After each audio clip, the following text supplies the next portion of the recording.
Assalamualaikum warahmatullahi wabarakatuh. Alhamdulillah rabbil alamin.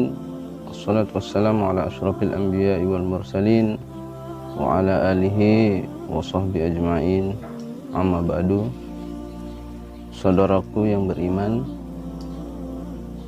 kini kita sedang berada di mana hari-hari kita tegang dengan penyebaran virus corona atau COVID-19. Oleh sebab itu, salah satu langkah yang harus kita lakukan dalam menangkal penyebaran virus corona ini adalah dengan cara mengisolasi diri di rumah, atau yang kita kenal dengan istilah lockdown. Lockdown ini adalah merupakan ajaran baginda Rasulullah SAW. Pada masa Rasulullah SAW pernah terjadi wabah.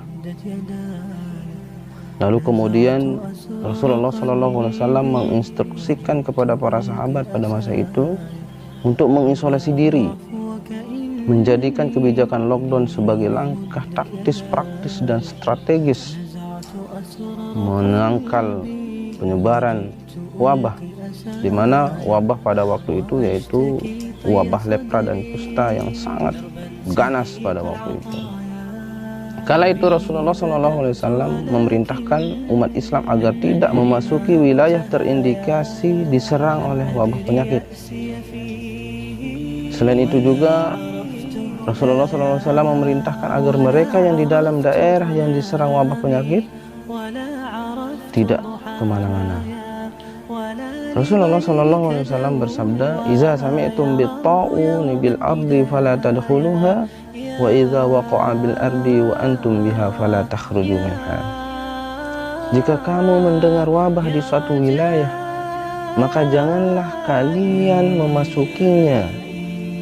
Tapi jika terjadi wabah di tempat kamu berada, maka janganlah tinggalkan tempat itu. Saudaraku yang beriman, negeri Syam pada waktu itu dipimpin oleh Amr bin As bin Wa'il bin Hisham.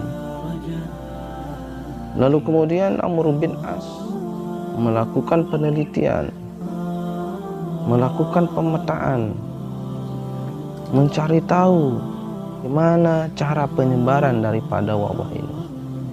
Lalu kemudian Amr bin As menemukan dan menyimpulkan bahwa penyebaran wabah taun Amwas ini terjadi ketika orang-orang sedang berkumpul. Lalu kemudian Amr bin As memerintahkan kepada penduduk Amwas untuk berpencar, pergi ke gunung-gunung, pergi ke gua-gua untuk menghindari daripada penyebaran taun Amwas ini. Lalu kemudian para penduduk Amwas berpencar, ada yang ke gunung, kemudian ada yang ke gua. Dan sungguh efektif. Dalam hitungan hari, wabah ini berhenti dan tidak menular kepada orang-orang yang sehat, yang beriman. Inilah konsep lockdown dan social distancing yang diajarkan oleh Rasulullah SAW, yang sudah dipraktikkan oleh Khalifah Umar bin Khattab radhiyallahu anhu dan Amr bin As dalam menangkal sebuah wabah sebagai upaya atau ikhtiar di dalam menghadapi wabah menular yang mematikan seperti halnya virus corona atau COVID-19 yang ada di saat kita ini. Usikum wa nafsi bitaqwallah. Wassalamualaikum warahmatullahi wabarakatuh.